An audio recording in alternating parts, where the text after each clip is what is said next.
पप्पू दा का इंटरव्यू करने गया था मैं। तो पप्पू दा ने इंटरव्यू की तरह लिया ही नहीं उसे। उसने कहा तू मेरा भाई है। उसने मुझे सिखाया है, शम्मी नारंग साहब की आवाज़ सुनाता था मुझे जिसमें बोलते थे, तो वैसा नहीं बोल पाते थे, तो क्या मानूंगा तेरे को मोमो खिलाते थे पप्पू दा। मेरे को इंटरव्यू नहीं लग रहा है, मेरे को लग रहा है मैं अपने भाई से बात कर रहा हूँ। कौन कौन शहर है जो आपको लगता है कि यार ये शहर है जो जिंदगी के बारे में कुछ सिखाता हूँ? अब तो काफ़ी घूम लिए। देहरादून, मतलब राजपुर रोड से लेकर के कोलागढ़ तक का आपका सफ़र, संघर्षों का सफ़र। अच्छा। और पहली बार आपको पता चलता है कि जो आप वो ख्वाबों की ज़िंदगी जी रहे हो ना, जो आपको लग रहा है कि बाहर से देखने में बहुत कुछ अच्छा है, अचानक से आपका सामना होता है इतनी ख़तरनाक चीज़ों से। ऑफिस कल्चर से आप मिलते हैं पहली बार, मतलब मेरी ज़िंदगी का बता रहा हूँ मैं आपको। फिर वो देहरादून शहर जो पहले ख्वाबों में बहुत अच्छा लगता था कि राजधानी है, अचानक से ऐसा लगने लगा कि यार ये तो बड़ा मुश्किल है, कैसे हो पाएगा अपना। यहीं पहली बार मेहनत करने का दिल किया कि यार बहुत काम करना है अपने ऊपर। किताबें पढ़ी यहाँ और जीवन में प्रेम हुआ यहाँ और अपने काम से प्यार हुआ पहली बार। इतना लगाव हो गया कि यार, मतलब मैं ऑफिस से ऐसा करता था, मेरा दोस्त है रजत, उसे बहुत अच्छी तरीके से याद है कि मैं 9 बजे आता था ऑफिस और रात के 2-2:30 बजे आता था वहाँ से वापस, फिर अगली सुबह 9 बजे। तो किस तरह का पागलपन होगा आप समझ सकते हैं। 3-3 4-4 शो में, हर शो में जितना मैं एफर्ट कर सकता था उसने मुझे सिखाया, मान जा बहुत। और जितना मैं मतलब वो सीखता चला गया, हथौड़े पड़ते हैं ना आपको, लोग सिखाते हैं, डांटते हैं, उस समय तो बड़ा ख़राब लगता है कि अरे यार देखो साला मेरे को ऐसे डांट रहा है। लेकिन उनकी डांट से इतना ज़्यादा असर पड़ा है ज़िंदगी में कि आज जो भी अच्छा कर रहे हैं उन लोगों की वजह से कर पा रहे हैं। कई ऐसे लोग हैं जिनका कहीं ना कहीं डायरेक्टली इनडायरेक्टली ज़िंदगी में फ़र्क है, और वो देहरादून शहर है जिसने सिखाया।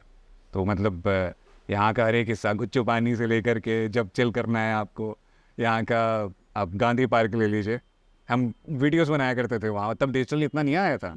तो गांधी पार्क में हम लोग पहली बार कैमरा चलाया, अच्छा ऐसे बटन दबते हैं इसके। तो ये सब कुछ यहाँ इस शहर ने सिखाया। मैं आपसे बात कर रहा हूँ ना, तो मेरे बैक ऑफ द माइंड ना आपकी बहुत सारी रील्स चल रही हैं। मतलब कि यार अच्छा ये भी थी एक रील, अरे मुझे याद नहीं रहती है रील, मैं लिख देता हूँ, उसमें पता नहीं क्या आता है, जैसे अवतार आते हैं ना इंसान के अंदर, रैंडम थॉट। तो वो ऐसा होता है, अवतार आते हैं ना ऐसे कि यार आए हवा का पलक का आना, पलक का जाना, हमारे वहाँ देव का आना कहते हैं। तो वैसा ही होता है, लिखा और जा करके बोल दिया, लिखा बोल दिया। आपकी लाइफ में ना एक और शख्स का बहुत बड़ा रोल रहा, पप्पू कार्की। क्या रोल रहा आपकी लाइफ में, अगर आप थोड़ा सा बताएं। और आपने तो काफ़ी कुछ उनके बारे में बताया भी है अपने, और हम सुन भी चुके हैं, लेकिन थोड़ा सा हमारे दर्शकों को भी थोड़ा सा उसके बारे में बताइए कुछ। यार मैं ना कुमाऊवाणी में था तब, और पप्पू दा का इंटरव्यू करने गया था मैं। तो पप्पू दा ने इंटरव्यू की तरह लिया ही नहीं उसे। उसने कहा तू मेरा भाई है, और पूरा पूरा दिन उसके बाद उसके स्टूडियो में बीतने लगा। उसने मुझे डांटा है और कभी कभी चटकाया भी है उसने मुझे सिखाया है, शम्मी नारंग साहब की आवाज़ सुनाता था मुझे जिसमें बोलते थे अगला स्टेशन आनंद विहार है, ऐसे बोल।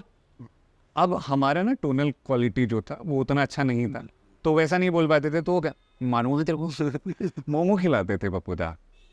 और जब कभी मैं उनसे कहता था यार दा ना मेरी आवाज़ ना ख़राब हो जाए, तो कहते हैं ऐसा कुछ नहीं होता यार, मैं तो मोमो भी खाता हूँ, मैं तो कोल्ड ड्रिंक भी पीता हूँ, चिल्ड पानी पीता हूँ, मेरे को तो कुछ नहीं होता, मैं तो गाता हूँ रे जावे चल चल चल खा।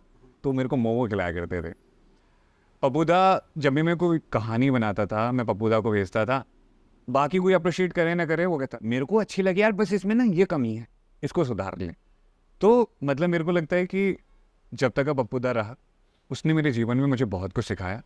उसके जाने के बाद भी वो मेरे साथ है और उनकी यादें हमेशा रहेंगी, और मतलब वो अलग हो ही नहीं सकती।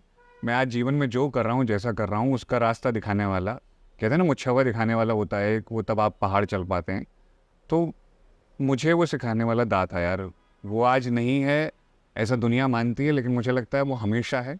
कल को मैं रहूँ ना रहूँ, लेकिन कभी अगर मैंने कुछ कर लिया जीवन में, क्योंकि अभी तो मैं सीख रहा हूँ, तो उसका जिक्र ज़रूर आएगा कि उस इंसान में अपनी हथौड़ियाँ मार करके मुझे आगे बढ़ाया। मेरे एक दोस्त है दिल्ली में, उनको मैंने कुछ पहाड़ी शब्द सिखाए थे। अच्छा, तो उसमें से एक शब्द उन्होंने सीखा, नौणी, मक्खन को नौणी बोलते हैं। अच्छा अच्छा। तो मैंने बताया कि मैं पंकज जीना का इंटरव्यू करूंगा, अच्छा। तो कह रहे यार उससे पूछते यार वो नौणी बहुत खाता है क्या, बड़ी मखमली सी आवाज़, ये तो क्या खाते हैं आप, जरा ये बता दीजिए। ये तो वाला ही सवाल हो गया कि आम कैसे खाते हैं तो हमारी ईजा जो बना देती है प्यार से, बिन आलू की सब्जी हो या फिर आलू की सब्जी हो, हम बड़े मज़े से खा लेते हैं। वो कम मिर्च का मिर्च खाता है।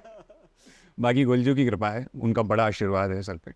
और मुझे लगता है कि हम नहीं बोल रहे हैं, ये गोलजू बोमजू की कृपा बोल रही है।